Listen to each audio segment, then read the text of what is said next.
कल दिनांक 14 अप्रैल 2026 डॉक्टर भीमराव अंबेडकर का जन्मदिन धूमधाम से मनाया गया। ग्राम प्रधान व अन्य लोग वहां पर मौजूद हैं। डॉक्टर भीमराव अंबेडकर का जन्मदिन 135वीं जयंती के रूप में मनाया गया, जिसमें सभी को मिठाइयां वितरण की गई और डॉक्टर भीमराव अंबेडकर को फूल मालाओं द्वारा सम्मान किया गया। भीमराव अंबेडकर अमर रहे, अमर जब तक सूरज चांद रहेगा। डॉक्टर भीमराव अंबेडकर का नाम रहेगा। ग्राम आसपास के सभी ग्रामीण वहां पर मौजूद रहे।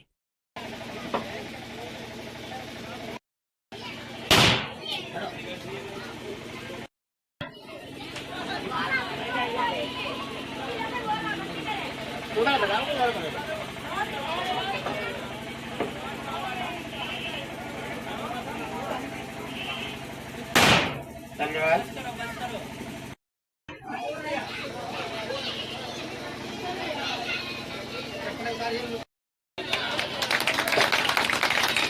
डॉक्टर बी आर अम्बेडकर अमर रहे। डॉक्टर बी आर अम्बेडकर अमर रहे।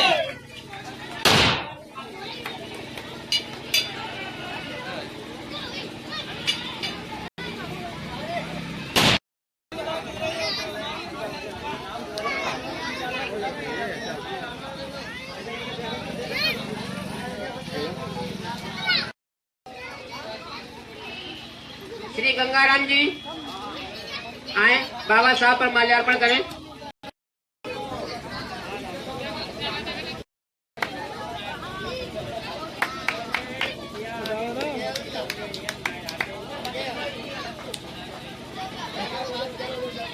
नीचे भूलना ऊपर हाँ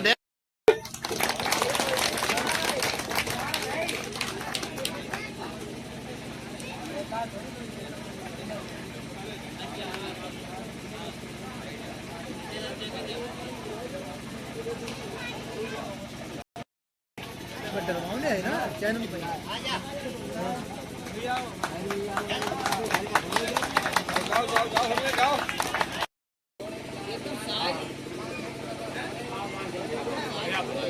बारी बारी सभी लोग आए।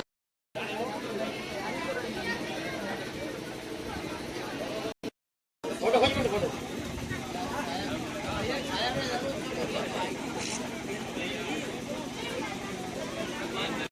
साथ में हमारे बीच में खुटरिया के पूर्व प्रधान आदरणीय बुड्डू यादव जी भी आए हैं। मैं उनसे निवेदन करूंगा कि वो माल्यार्पण करें।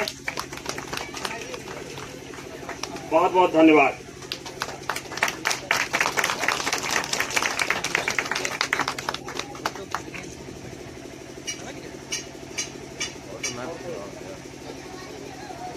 मैं माननीय बड़े भैया से अनुरोध करूंगा कि वो कृपया अपना स्थान ग्रहण करें।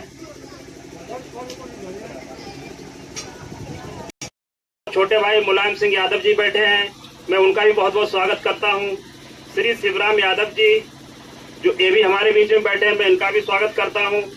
और राजवीर जी, श्री राधेश्याम जी, श्री गयालाल जी, श्री विश्वनाथ जी, आप सभी लोगों का, और मैं जिनके नाम नहीं ले पाया, मैं उनका भी आज इस जयंती कार्यक्रम में मैं उनका स्वागत करता हूं, अभिनंदन करता हूं, वंदन करता हूं। इसके अलावा जो और ग्रामवासी बैठे हैं, मैं उनका भी स्वागत करता हूं। साथ में जो हमारी माताएं बहनें जो पीछे उस साइड में बैठी, मैं उनका भी इस कार्यक्रम में बहुत बहुत स्वागत करता हूं, अभिनंदन करता हूं। जैसा कि साथियों मैं आपको बताना चाहूंगा कि समय अगर देखा जाए तो हमारे भारतवर्ष में होली और दीपावली के बाद अगर सबसे ज्यादा कोई समय त्योहार मनाया जा रहा है, वो बाबा डॉक्टर भीमराव साहब अम्बेडकर की जयंती का कार्यक्रम आज पूरे भारतवर्ष में बड़े हर्षोल्लास के साथ मनाया जा रहा है।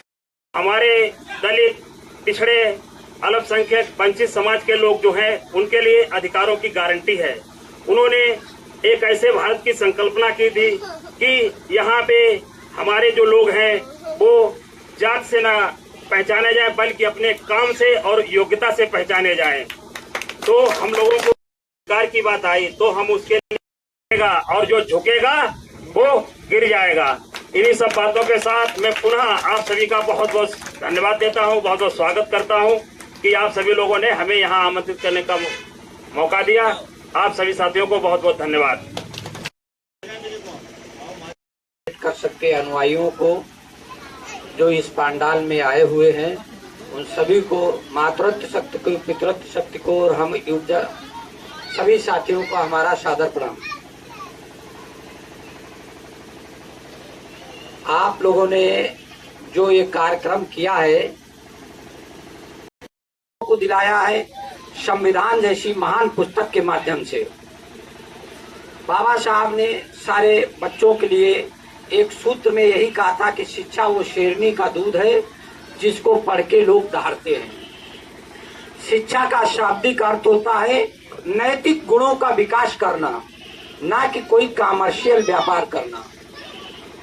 शेक्सपियर ने लिखा है the real meaning of education is to bring out of the inner qualities in man to allow the flowering of garments. शिक्षा का शाब्दिक अर्थ होता है आंतरिक गुणों का विकास करना, ना कि व्यापार करना। व्यापारिक शिक्षा होती है, जैसे कोई भी हमारे बीच में भी बोल रहे थे डॉक्टर बन गया, वो कान का डॉक्टर तो कान के ही तक शिक्षा को देखता है, ये व्यापारिक शिक्षा हुई। अगर कोई दांत का डॉक्टर है तो केवल दांत तक ही है, सीमित है। यदि कोई आईएएस पीसीएस बन गया तो आईएएस और पीसीएस ही अपने दायरे का काम करता है। लेकिन बाबा साहब की जो शिक्षा थी उसमें नैतिकता पूरे ब्रह्मांड के अंदर किसी भी बिंदु पर अगर आप विचार करते तो बाबा साहब ने उस पर अपना प्रकाश डाला है। हम अपने युवा साथियों से, बच्चों से, माताओं से, बहनों से सबसे यही आग्रह करेंगे कि बाबा साहब को अपना भगवान मानकर, अपना पूर्वज मानकर, अपना अनुयायी मानकर आप सब लोग सबसे पहले शिक्षा पर विशेष ध्यान दें। जिस दिन शिक्षा हमारे साथ होगी उस दिन हम लोगों के पास सारे ताले और चाबियां हमारे साथ होंगी। जब तक व्यक्ति शिक्षित नहीं होता है तब तक वो अपने आप में हीन भावना महसूस करता रहता है। ये हम लोगों ने बड़ी नजदीकी से देखा है, जिन गांव और जिन समाजों में हम लोगों ने जन्म लिया है। अभी इससे 2 साल 5 साल पहले जाइए, जो लोग अंबेडकर साहब को नहीं मानते थे आज वो अंबेडकर वादियों को नहीं मानते, आज वो अंबेडकर वादियों को कोई सम्मान नहीं करते। हम लोग अभी सुबह 8:30 बजे से कम 50 गांव घूम के आए हैं। शायद कोई स्वार्थ बस भले ही बाबा साहब का जन्मदिन मना रहा हो आज, लेकिन वो लोग इस चीज से बहुत दूर है। हमें कहने में इससे कोई गुरेज नहीं, वो जो मार्शल कौम के लोग हैं वो कतई नहीं मनाते हैं। और इसलिए नहीं मनाते हैं कि बाबा साहब ने हम सबको जगाया है, बताया है, सिखाया है, अपने पैरों पे खड़ा किया है, चलना सिखाया है। उनको ये सब चीजें अच्छी नहीं लगती है। ये जो खाई है, इस खाई को जब भी आप लोग पाट सकते हैं जब शिक्षित होंगे, ताकतवर होंगे, धनबल होगा। इन्हीं शब्दों के साथ मैं अपनी वाणी को विराम देंगे और आप सबसे पुनः यही अनुरोध करेंगे, जितने बुजुर्ग लोग बैठे हैं, आप लोग खाना कम खाइए, अच्छे कपड़े कम पहनाइए, मकान बढ़िया मत बनवाइए, लेकिन बच्चों को जरूर पढ़ाइए। हम लोग जिस गांव से, जिस समाज से आए हुए हैं, वहाँ बहुत बहुत पीछे लोग खड़े हैं। जरा मुड़ के देखिए, आप लोग बहुत पीछे खड़े हैं। आज एक गांव में हम लोग गए भी, 80% वो बाबा साहिब के अनुयायियों के, या सुजाती कहिए, उन लोगों का था गांव। वहाँ एक प्रत्याशी महोदय शराब बांट रहे थे। अभी आज का कार्यक्रम बता रहा हूँ, तो हमने कहा अगर भीड़ ही इकट्ठी करनी तो कुछ अच्छा बांट देते यार, ये सब तरीका क्यों अपना रहे। तो हमारे लोगों ने ले भी लिया, बहुत शौक से ले लिया। घर में 5 से पहले शिक्षा पे ध्यान दीजिए। और दूसरी बात, जीवन जीने के लिए आती है राजनीति। इलेक्ट्रॉनिक चाबी होती है राजनीति। अगर वो मेरे हाथ में है तो आपका कोई कुछ नहीं बिगाड़ सकता। इसलिए सभी से हमारा अनुरोध है, सभी लोग एकजुटता दिखाते हुए एकजुट रहिए, अपने अधिकारों को। माइक आपके साथ। जो लड़कियां खड़ी हैं वो आ जाए पहले।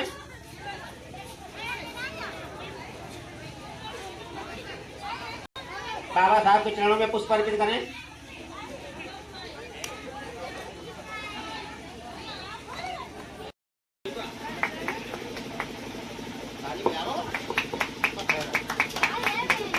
ताली बजाओ।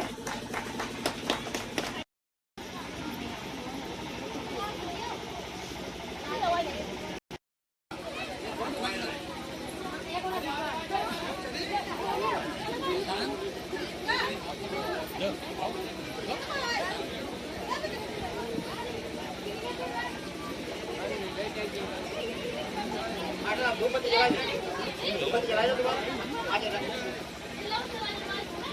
चढ़ाते रहे, पुष्प अर्पित करते रहे चरणों में।